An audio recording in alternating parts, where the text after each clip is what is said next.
Où tu veux, là. C'est parfait. Bien, si vous êtes d'accord, on va se prendre quelques petites minutes sur l'apéro. Il sera d'autant meilleur après. J'avais envie de vous demander ce qui vous réunit et ce qui vous différencie. Ce qui vous réunit dans des organisations de manifestations ponctuelles ou régulières. Moi, la première chose que j'ai envie de dire, c'est la passion. Sans la passion, on ne fait rien, Jackie. Oui, je crois que je l'ai dit dans mon exposé, et Marius aussi.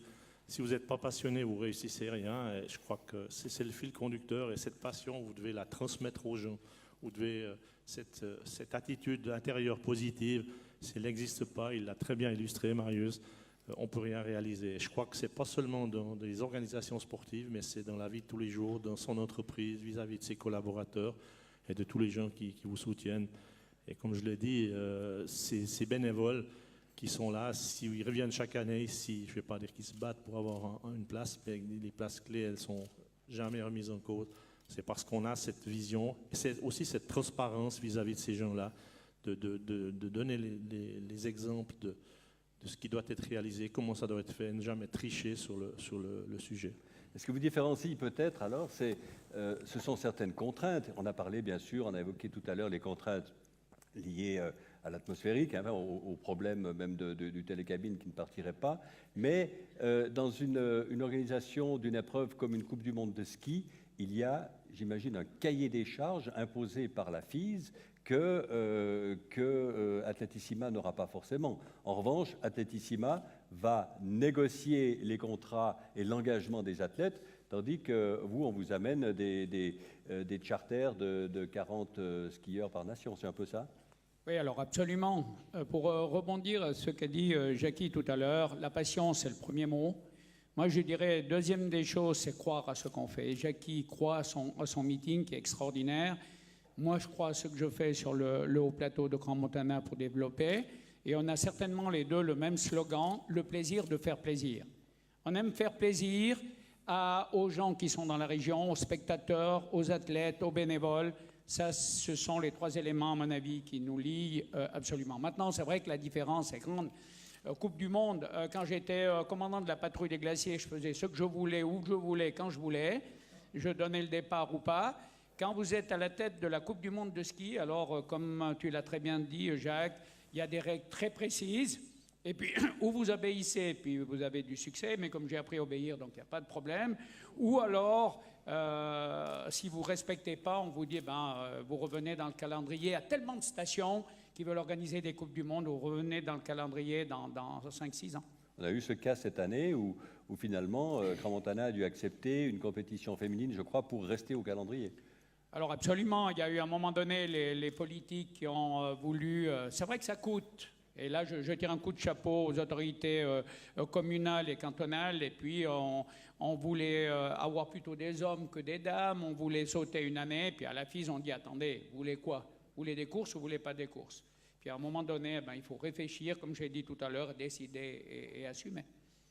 C'est-à-dire que Jackie, toi, tu n'as pas ce problème. Chaque année, tu sais que tu vas revenir. Ton problème, ce sera de trouver les fonds et les contacts avec les autorités. Est-ce que parfois, ils sont remis en question? Ils ont été passamment remis en question. Ils le sont en ce moment avec les infrastructures qui sont vraiment obsolètes, je l'ai dit tout à l'heure. Mais le dialogue est très sain. Les discussions sont également transparentes avec les autorités. Donc on a une vision très objective et très futuriste de ce que l'on va faire. Alors il est vrai que c'est un petit peu différent du ski puisque le ski, c'est peut-être 20 nations qui viennent faire une Coupe du Monde. C'est 40 athlètes pour les grandes nations. Nous, cette année, j'ai traité avec 68 coachs ou managers différents pour faire venir 180 athlètes. Et ça prend beaucoup de temps. On a démarré cette année au mois de février. Et beaucoup s'est fait avant les Jeux Olympiques. Et pendant les Jeux, on a finalisé les contrats des athlètes en fonction des résultats qu'ils faisaient pendant les Jeux. Donc, je suis allé une semaine à Londres, mais je n'ai pas vu beaucoup de sport à Londres. J'ai beaucoup vu de salons, d'endroits de discussion chez les partenaires.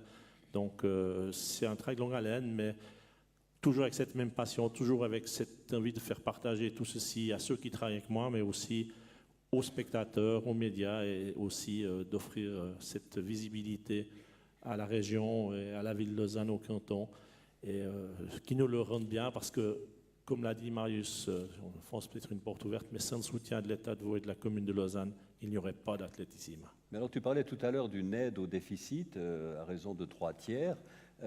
Est-ce qu'il y a une aide, non pas au déficit, mais à la réalisation, à la mise en place de l'événement? En termes de prestations, peut-être? Oui, je l'ai dit, le budget de 4 300 000, c'est vraiment du cash. Et la ville de Lausanne ne nous facture aucune prestation. C'est-à-dire que la voirie, la mise en place de tout ce que vous avez vu pour ceux qui étaient présents, c'est eux qui nous aident à monter toutes ces choses-là. Tous les services électriques, toute la mise en place du stade. Pour le football, on a dû enlever des sièges, vous le savez. Il a fallu remettre ces sièges. Et tout ça, la ville le fait gratuitement. Donc je pense que la prestation de la ville de Lausanne sur un événement comme Athlétissima, elle est plus élevée qu'1 million de francs. Et l'État de Vaud nous soutient aussi. On avait quelques difficultés à boucler le budget.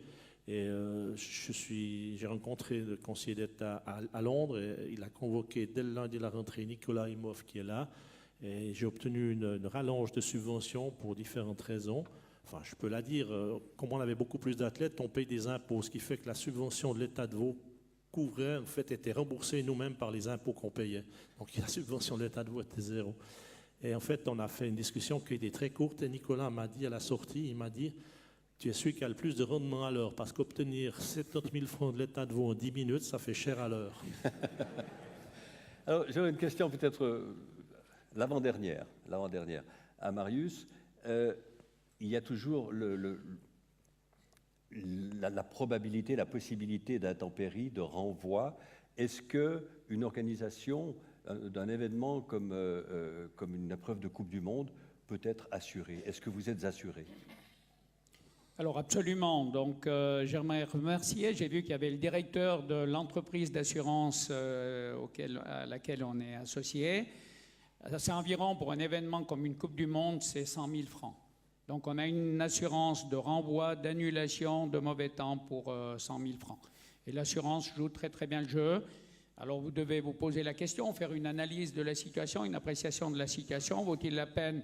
Comme à Grand Montana, il fait toujours beau, c'est vrai qu'on ne devrait peut-être pas prendre, mais on aime bien faire travailler les entreprises d'assurance.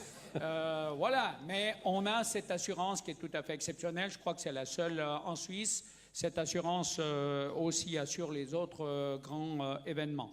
Peut-être, si tu permets, juste dire que le canton du Valais est aussi et autant généreux que le canton de Vaud, puisque pour les Coupes du Monde, le canton du Valais nous a donné cash 500 000 francs.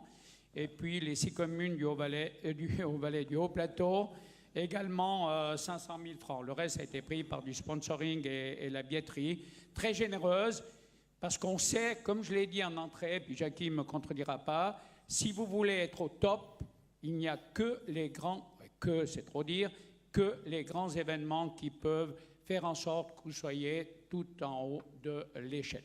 Et Athlétissima, on se souvient d'un orage terrible à Athlétissima.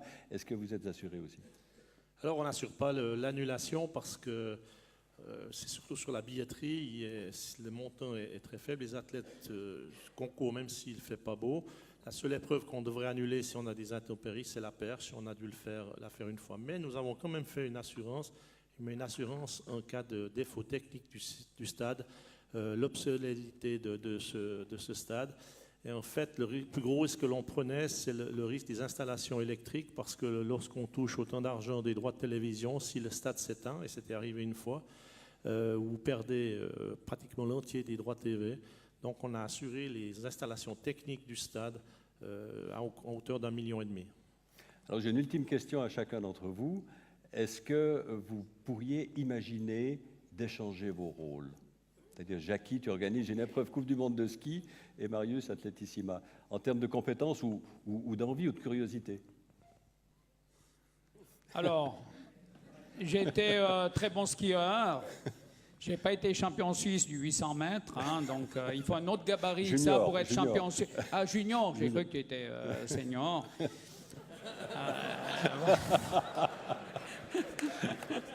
Mais moi, j'adore les défis. Je ne serai certainement pas à la hauteur de Jackie, mais s'il a besoin d'un coup de main quand il part, avec plaisir, je répondrai par la positive. Et Jackie? Non, je crois qu'on peut être complémentaire, comme je l'ai dit, avec Swiss Top Sport notamment. On échange beaucoup, on apprend beaucoup de choses. Je ne pense pas que j'échangerai ma place contre celle de Marius parce que chacun a ses spécificités, chacun doit être à sa place.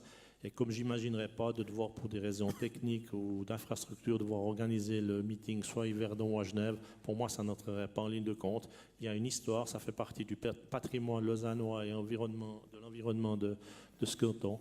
Donc on peut être très complémentaires, mais je ne pense pas qu'on pourrait changer notre place. Mais on pourrait certainement changer beaucoup d'expériences et apporter chacun quelque chose à l'autre. Nous voilà rassurés. Merci, messieurs. Voilà, mesdames et messieurs, on a utilisé le quart d'heure vaudois. Hein. C'est normal quand même, on est à Yverdon, même si on a un Valaisan et que moi je suis fribourgeois de Genève. Mais il fallait le faire. Donc l'heure de l'apéro est arrivée. Avant de quitter la salle, je vous demanderai peut-être simplement de mettre vos effets personnels sur vos chaises afin de permettre au traiteur d'installer les couverts. Et puis, nous nous retrouverons à 12h20 ici même pour le repas, puis à 13h45, reprise de nos travaux. Et je vais demander aux conférenciers de me rejoindre sur la scène pour la photo souvenir. Voilà, merci, bon appétit, à tout à l'heure. Merci beaucoup, c'est excellent. Merci.